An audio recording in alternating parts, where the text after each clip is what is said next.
afternoon is Gerald Livings, who is a professional jeweler living in Madison, Wisconsin.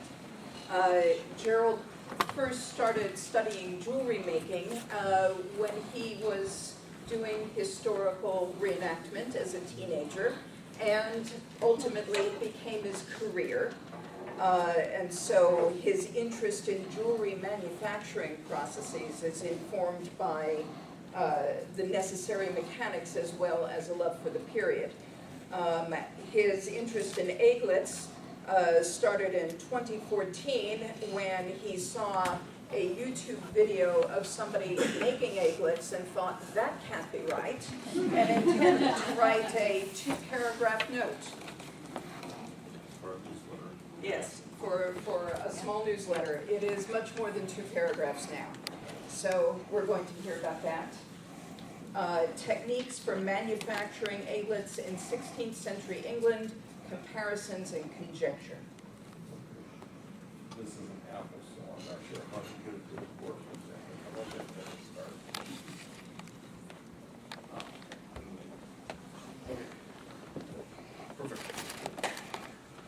Thank you for coming today. I appreciate it. And I'm going to start by asking show of hands who here wore shoes today. Pretty much all of you. Okay.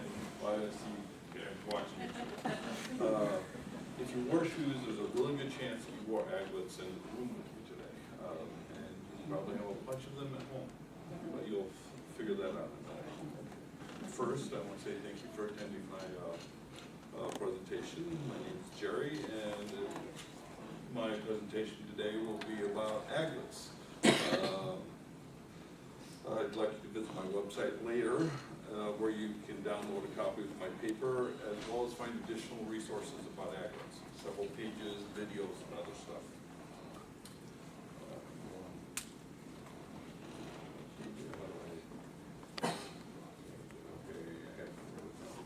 Elizabeth, can you Nope, I got it. Okay.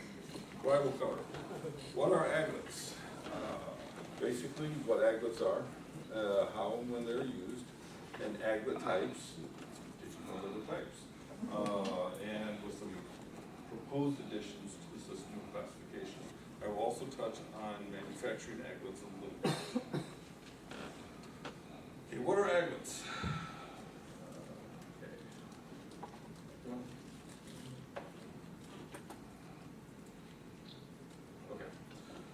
What are aglets? Basically, they're small metallic cones used to finish off the ends of laces, cords, or lace tubes, and they were used, on medieval periods to hold your clothing together. So,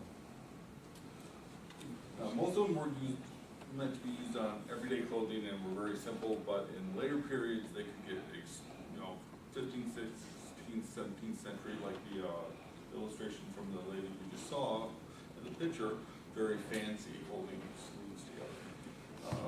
The metals they were made from varied. There are different types of aglets. They're very, very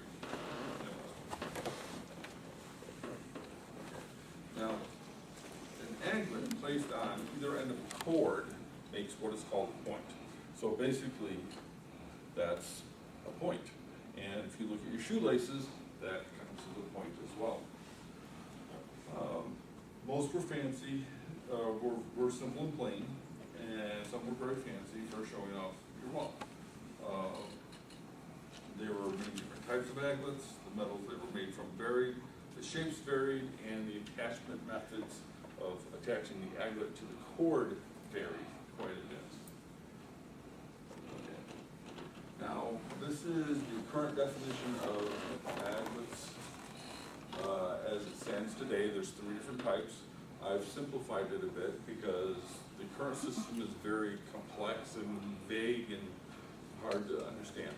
So I'm going with just how the seam is formed on the first 3 aglets. The first type, the seam just comes up and they meet the edges of the metal in the aglet blank, and that forms your seam. And that's the type 1 aglet. Type 2, both sides of the seam fold inward to grip the lace or cord. And type 3 aglets, one side of the seam overlaps the other, and one side may or may not come down to hold your lace support. Kind of a little boring, I know. But, okay. Now, type 4 aglets are cast. These are my proposed additions to the system to make things easier, because a lot of these are not talked about. Type 4 aglets are cast, forged, or made from solid metallic materials. Type 5 aglets are manufactured from non-metallic materials such as bone, stone, pottery, amber. Type 6 aglets are purely decorative and may be similar to other styles in manufacturing, but they're not usable. They're just decorative, like the aglets on the lady's dress. Okay, now there's a lot of different ways to make aglets. What we know of manufacturing. We know a little bit from some woodcuts, but it's mainly illustrations of paintings and woodcuts. And we do know the following. They were made from copper and copper alloys, which would be brass and bronze, also from jewelry, metals, silver, and gold. They were decorated in many ways, to include enameling, and means that with gems of various sorts. They could also be have patterns stamped over them. When they were riveted, usually type 1, but sometimes type 2 and 3 aglets, the rivets would be iron, copper, and brass. Aglets were made by craftsmen who specialized in these, as the demand would have been very high and an efficient manufacturing process would have been needed to meet the demand, because everybody had them.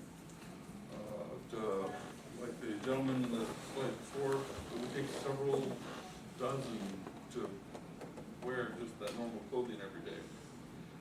Now, the first type of aglets I'm going to talk about are the type 1 aglets. Those are made by taking a metal blank and folding it over a mandrel and burnishing the aglet blank into shape. Okay, that's fairly simple. And then that is put onto a cord after it's made. Type 2 and type 3 aglets are formed around the cord as the aglet is made, and they may or may not be riveted as well. Here you can see where somebody is cutting the blanks with a huge shear, which I really want one. And then this gentleman over here is making the aglets and attaching them to the cords at the same time. I'm pretty sure it's type 2 or 3 aglet that is being made. Okay, now the next picture. One of the things that I questioned when I first started doing this is, were pliers used in the manufacturing of aglets? Well, looking for something else, I ended up getting some aglets from a museum in England. They sent a few over, but several of them did not make the trip intact because they were too fragile. This is a sample of a type 2 aglet that had broken, and you can see where the seam is on the inside, and you can see distinct marks from my sketching where somebody used basically needle nose pliers to crimp that metal edge around the fabric or cord before it was formed into a round lace. Most people wouldn't see that, but as a jeweler, I'm conscious of making sure that I don't leave marks like that on stuff for people. So it's very, very plain that you don't do that. Which, this is the first evidence I've seen of laces being made with pliers. Come on. There we go, okay. Now, most of the illustrations surviving do not show the manufacturing of type 1 aglets. There are illustrations showing what seem to be type 2 and type 3 aglets being made and attached to cords.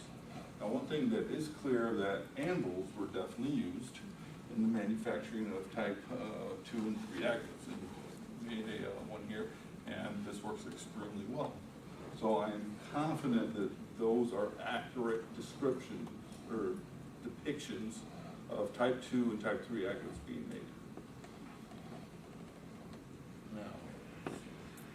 Now the tools to make aglets are quite varied, depending on the type of aglet being manufactured. If you're doing mainly type 1 aglets, you need a mandrel, a way to cut the metal, burnisher to burnish the aglet blanks around the mandrel, and that's pretty much it. Type 2 and type 3, similar tools, but you do need a small brass hammer and an apple. Now,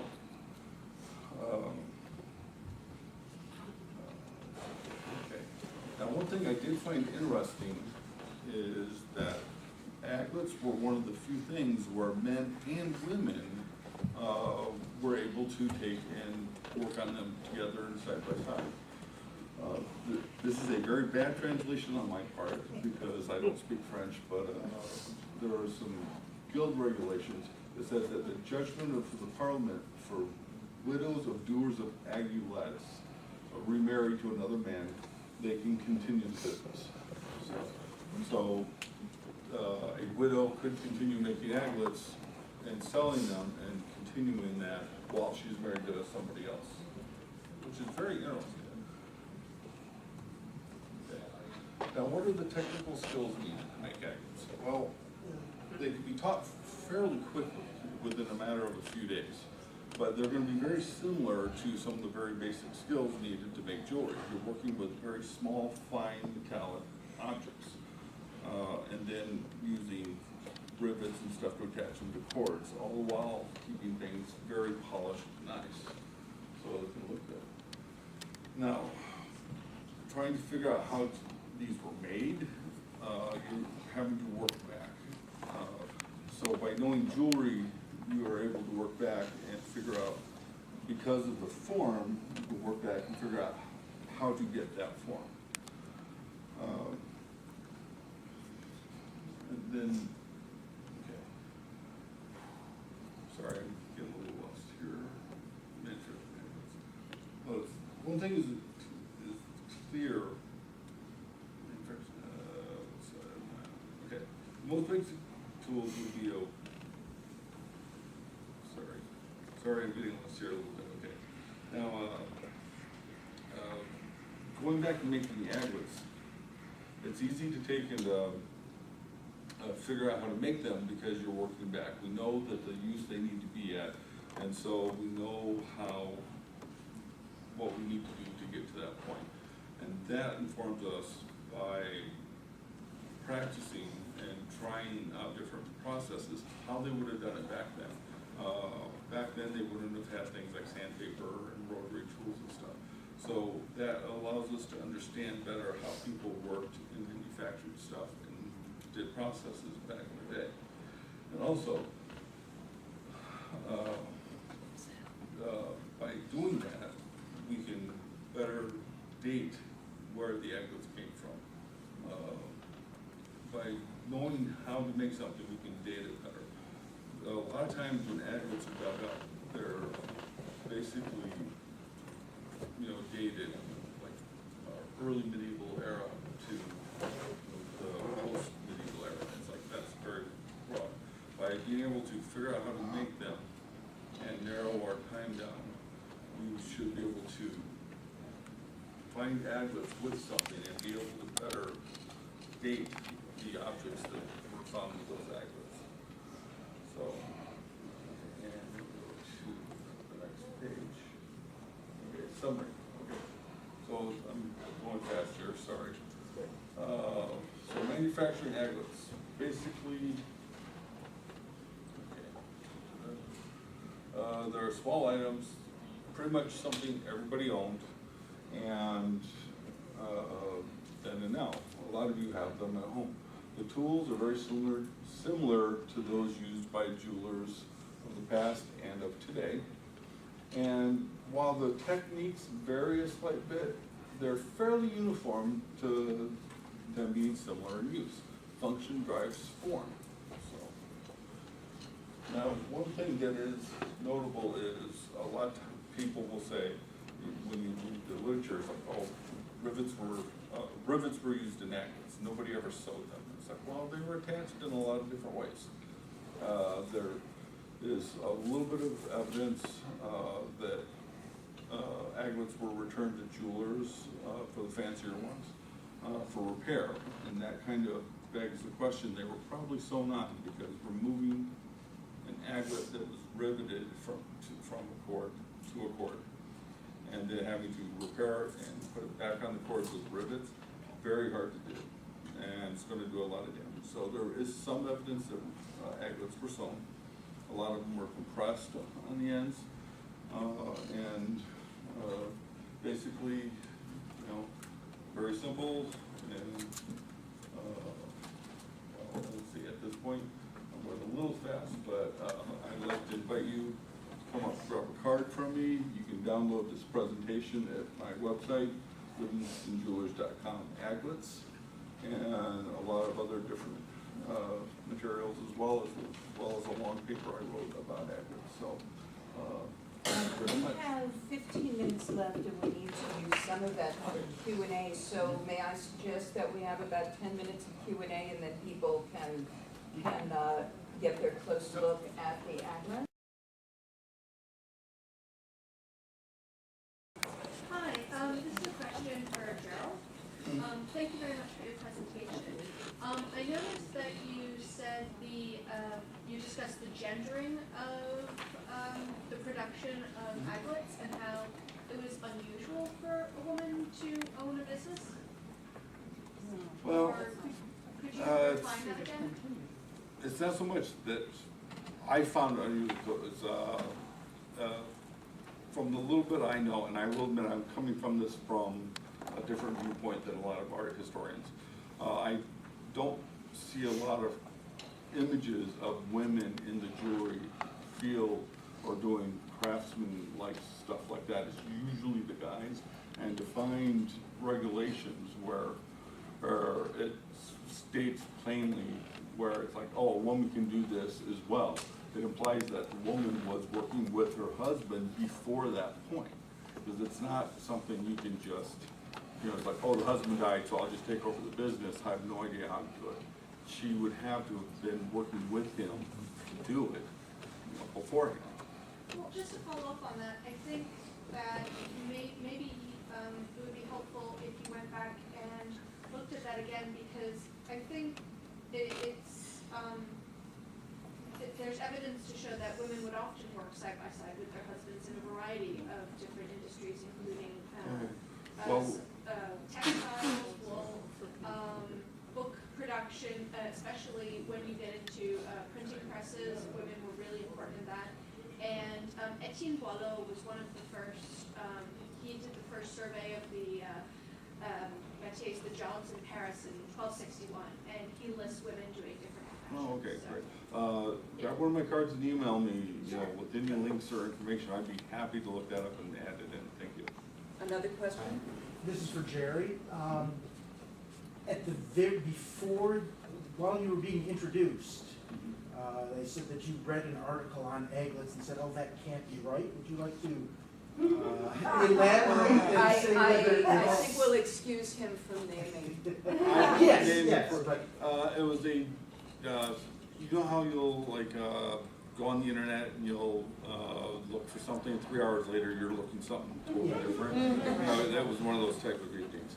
I saw a short YouTube video of a gentleman making aglets. I was like, well, what are those? And so I watched it, and he's sitting there using pliers, bending these pieces of brass around a metal rod and everything. And just all my years of being a jeweler, I just looked at that and went, that can't be right. And so I went and did a little research on it. But, well, this is kind of interesting. I'll do a little more research. And it was one of those situations where it just kind of took off. He's like, every time I went to find something to answer a question, I found 5 more questions. And it's just kind of spread. and you did find evidence, though. Yes, For some. Yeah, on type 2 and type 3 pliers, I think, well, not being a professional or academic, I think I can say conclusively that 95% that yes, pliers were used in the manufacturing of that particular aglet. The reason I ask is also because just yesterday I was looking in the Museum of London, where they were showing it's basically a jig, where you would put the cloth in the eaglet, and then the cloth would go through a hole in this jig, and you could hammer down the eaglet to I get. have one right there. I made it from an illustration in a book, and it worked perfectly first time. And it's like, it's whoever. And that crimps down the end. And it crimps down the end, and you can see the end.